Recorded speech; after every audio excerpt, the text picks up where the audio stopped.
मैं हर्षित ऋषिकेश से बिलोंग करता हूँ। अलीगढ़ में पैदा हुआ था और एक बहुत ही खूबसूरत लाइफ मैंने गुजारी है अपने माँ बाप के साथ और अब भी उनके साथ। मैं इतना बड़ा नहीं हूं कि यहाँ पे आके आप लोगों को हैप्पीनेस के बारे में कुछ बता पाऊं। सोच के तो मैं बहुत डिफरेंट आया था, बट सबको देखने के बाद सारे ही चेहरे हैप्पी हैं, सब well to do and everybody has achieved everything. तो मैंने बात चुका है, मैं तो अपनी स्क्रिप्ट ही बदल रहा हूँ। मैं नहीं बोलने वाला जो मैं बोलने आया था। They are all good to do, but मैंने अपनी छोटी सी जर्नी में जो पाया मैं आज आपसे वो शेयर करना चाहता हूँ।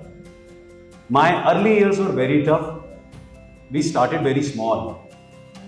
By God's grace, हमारी फैमिली ने ऋषिकेश में बहुत ग्रो किया। मैं, मेरे भैया, मेरे पापा, हम लोगों ने रियल एस्टेट कंस्ट्रक्शन में एक ठीक ठाक नाम बनाया उत्तराखंड के।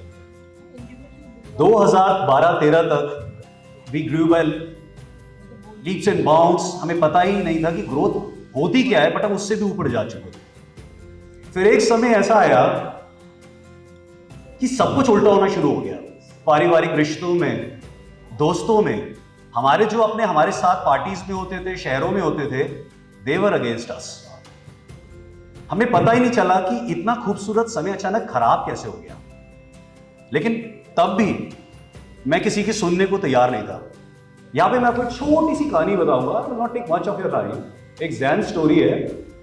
एक महाशय होते हैं, बहुत ज्ञानी, जहां पे भी जाते हैं बड़ी बड़ी बातें करते हैं। आप लोगों को ऐसे लोग मिलते रहते होंगे अपने सोसाइटी में, फ्रेंड सर्कल में। तो जनरली लोग उनसे ज्यादा बार्गेन नहीं करते। जब कोई बहुत ज्यादा बताता है, बोलता है, तो लोग अवॉइड करते हैं।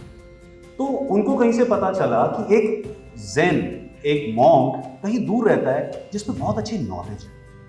तो कहता मैं देखता हूं इसका इतना नाम कैसे हो सकता है मेरे से ज्यादा। वो उस मॉन्क के पास जाता है। वो जैसे अंदर एंटर करते हैं, उन्हें हाय हेलो करते हैं, तो मॉन्क समझ जाते हैं। जनरली हमें लोगों की बॉडी लैंग्वेज सब बता देती है, बट लोग सोचते हैं कि उन्हें कुछ पता नहीं चलता है। तो मॉन्क उनसे पूछते हैं चाय पियेंगे? कहते हैं हाँ जी बिल्कुल पियेंगे। वो एक प्याली लेकर आते हैं चाय की और उसके अंदर चाय डालना शुरू करते हैं। वो चाय डालते रहते प्याली भर जाती है और वो नीचे गिरना शुरू हो जाती है, पर वो रुकते नहीं है। वो बंदा फ्रस्ट्रेटेड हो जाता है और कहता है भाई साहब चाय गिर रही है, छोड़ दीजिए ना, और क्यों भर रहे जा रहे हैं। तो वो यही कहते हैं। ऐसी आपका दिमाग भी भरा हुआ है अपनी बातों से। हम सब लोग अपने आप में बहुत बड़े ज्ञानी हैं। हम सब लोग किसी की कुछ सुनना ही नहीं चाहते, क्योंकि हम लोग अपना माइंडसेट, मैं अपनी बात करूं, मेरा अपना माइंडसेट बहुत क्लोज था। मैं कुछ नई चीज को इनटेक करना ही नहीं चाहता था। मैं बिलीव करता था सिर्फ अपने एफर्ट्स में कि मैंने एफर्ट से इतनी मेहनत करी है तो मैं दोबारा एफर्ट और करूंगा और मैं आगे सक्सेसफुल होऊंगा। But it didn't happen that way. So I took a spiritual sabbatical. I went for 3-4 years to different countries। बिना आइटिनरी, बिना मोबाइल के मैं ट्रैवल करता था। मैं अपनी वाइफ से भी इंट्रैक्शन ईमेल्स में करता था, hey dude, what's up, housewife, क्योंकि मुझे डिस्कनेक्ट होना एक बार बहुत जरूरी था। ग्रोथ कर ली, पैसा आ गया, गाड़ी आ गया, नाम आ गया, बट फिर भी ये सब आपस में डिसकम्युनिकेशन क्यों हुआ? अगर पैसा हैप्पीनेस देता है तो जब वो हमारे पास आया, ऑफ कोर्स आपके लोगों जैसा मेरे पास नहीं आया, बट मेरे अकॉर्डिंग बहुत ज्यादा आया, तो उसने वो किक क्यों नहीं दी? क्यों सारे रिश्ते, every relation went against to us? जब हम टॉप पे जाते हैं तो सब हमारे दुश्मन क्यों हो जाते हैं? अगर दूसरे दुश्मन नहीं होते तो हम खुद के दुश्मन हो जाते हैं, क्योंकि हमारे को उस ब्रांड को सस्टेन करने के लिए स्ट्रगल करनी पड़ती है कि नीचे नहीं गिरना चाहिए। पहले बनाने में स्ट्रगल करते हैं, फिर उसे बनाए रखने में स्ट्रगल करते हैं। समझ नहीं आ रहा था, दिमाग पजल्ड सा हो गया था।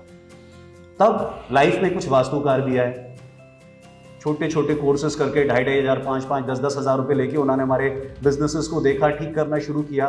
कुछ ही चीजें तो ठीक हुई, बट कुछ रिजल्ट नहीं आ रहा था।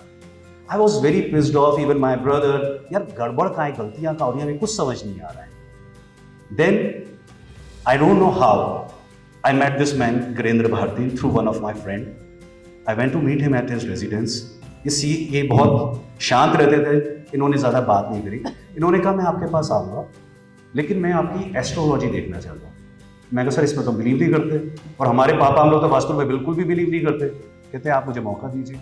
ये हमारे ऑफिस आए, इन्होंने सब कुछ देखा, एस्ट्रोलॉजी हमारी ली। इन्होंने आके एक खूबसूरत सा एक नक्शा बनाया, जो if they can play on the screen I will just show you, हमारे ऑफिस का। मैं और भैया इस ऑफिस के अंदर बैठे थे इनके साथ। इन्होंने हमारे को कुछ ऐसी बातें बताई। अब आपको मैं पहले इस नक्शे के बारे में दिखाना चाहता हूँ। ऐसा ही कुछ हमारा ऑफिस सेटअप था।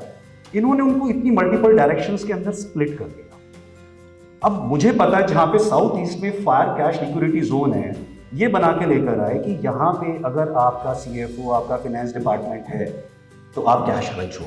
और हमने उससे 3 साल पहले ही अपने ऑफिस की सारी सीटिंग स्ट्रक्चर को बदला था। इन्होंने ऐसी सी बातें हमें बताई जो सिर्फ मेरे को और भैया को पता था। ठीक है, हमने कहा ठीक है आप इसको करिए, रेक्टिफाई करिए। इन्होंने रेक्टिफाई किया, चेंजेस आए, हमारे कुछ इश्यूज टैक्सेशन के, फिनेंशियल, सब सॉल्व हो गए। बट अगेन बात आती है, क्योंकि हैप्पीनेस इज द टॉपिक, क्या दोबारा पैसा कमा के रियल एस्टेट बिजनेस को और चीजों को करके क्या मैं हैप्पी हो रहा था?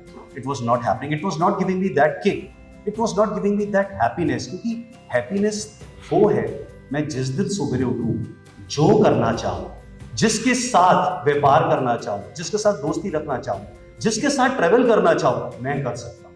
अगर मैं 1000 करोड़ पे पहुंचने पे, 100 करोड़ पे पहुंचने पे, 20,000 करोड़ पे पहुंचने पे भी बाउंडेड हूं, लोगों के साथ अटका हुआ हूं और अपने लिए समय नहीं निकाल सकता, I can not take the time, the person standing in the mirror in front of me, then I am the most unhappiest. I discuss this thing with Bharti ji. तब भारती जी ने मेरे को मेडिटेशन और स्पिरिचुअल एनर्जी के बारे में बताया। इन्होंने हमारे घर को, ऑफिसेस को कुछ ऐसे एलिमेंट्स के साथ रोल किया कि वही जगह हमारे को बहुत एनर्जेटिक फील होनी शुरू हुई। मैं पहली बार लाइफ में ध्यान लगा पाया। हम कोर्सेज करने जाते हैं मेडिटेशन के, 3 मिनट नहीं 1 मिनट बैठते हैं और ध्यान हमारा बिजनेस में, फैमिली में, बातों में चला जाता है। क्योंकि दैट प्लेस, वहां की हमारी जो स्ट्रेंथ है घर की, ऑफिस की, वर्क नहीं कर रही होती। तो इतना तो तब मेरे दिमाग में था, मैंने भारती जी को कहा जो मर्जी करो। जब इन्होंने किया, चीजें ठीक हुई, मैंने भारती जी को अपने घर बुलाया और बोला, मैं भारती जी एक बात बताओ, ये वही जगह है जहां से हमने ग्रो किया, पैसा भी कमाया, नाम भी कमाया, आज ये हमारे अगेंस्ट कैसे हो गई? तो जब इन्होंने समझा कि बेटा हर जगह की एक भूमि की एक शक्ति है, जैसा आप अपने मोबाइल्स को रिचार्ज करते हो, आप अपनी गाड़ी में पेट्रोल भराते हो, ऐसी हमें अपने आसपास की भूमि को जहां हम रहते हैं उसको एनर्जेटिक करना होता है। अगर आप सिर्फ ये सोचते हो कि पैसे आने से, सक्सेसफुल होने से आप हैप्पी होगे, तो शायद आप नहीं हो पाओगे। वो बात सुनने के बाद I started doing some meditation, I started doing some techniques, और मेरे को अल्टीमेटली सिर्फ इतना पता चला कि हैप्पीनेस उसी चीज में है जिसे मैं करके खुश हूं। कौन क्या चाहता है, सोसाइटी क्या सोचती है, मुझे बिल्कुल फर्क नहीं पड़ता। मुझे कोई गलत कहता है, सही कहता है, मुझे बिल्कुल फर्क नहीं पड़ता, जब तक मैं अपनी नजर में ठीक हूं और मैं अपनी सारी रिस्पॉन्सिबिलिटीज भरपूर निभा रहा हूं, परिवार की, बिजनेस की, हर चीज। That is why I took an initiative. I started an app, Walk Talk Radio, जहां पे मैंने उन लोगों को चांस दिया जिनके पास ना अपनी कहानी नहीं है, जिनकी अपनी लाइफ से ना कुछ ऐसी बातें हैं जो मॉक नहीं है, सेलिब्रिटीज नहीं है, गुरु नहीं है, जो ordinary people living extraordinary life, those who have walked their talk. मैं उन लोगों को अपने प्लेटफॉर्म पे लाता हूं, जिसमें सबसे पहले मैं भारती जी को लाया और भारती जी को लोगों से मिलवाता गया। इसलिए हमने कोशिश की कि भारती जी को यहाँ पे हम इन्वाइट करें हैप्पीनेस के ऊपर। ये वास्तु से बहुत अलग है, ऊपर है, और आप लोगों के कोई प्रश्न हम लोग डिस्कस कर पाए। Thank you so much for your precious time and hearing.